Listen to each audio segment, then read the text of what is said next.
بهترین تکنیک پیدا کردن تعداد شمارنده یه عدد اینه.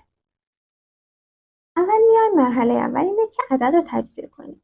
بچه‌ها میدونیم که هر کدوم از این صفرهایی که جلوی یه عدده یه دونه 2 ضرب در 5. پس وقتی من 2 تا صفر دارم 2 تا 2 ضرب در 5 دارم. حالا میام این 15 رو تجزیه میکنم، میشه 3 و 5.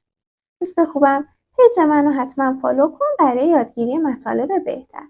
1500 میشه 2 به توان 2 ضرب در 5 به توان 3 ضرب در 3 به توان 1.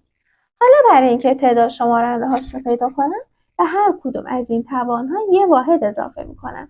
یعنی این توان 2 میشه 3 ضرب در 3 میشه 4 یکم میشه 2.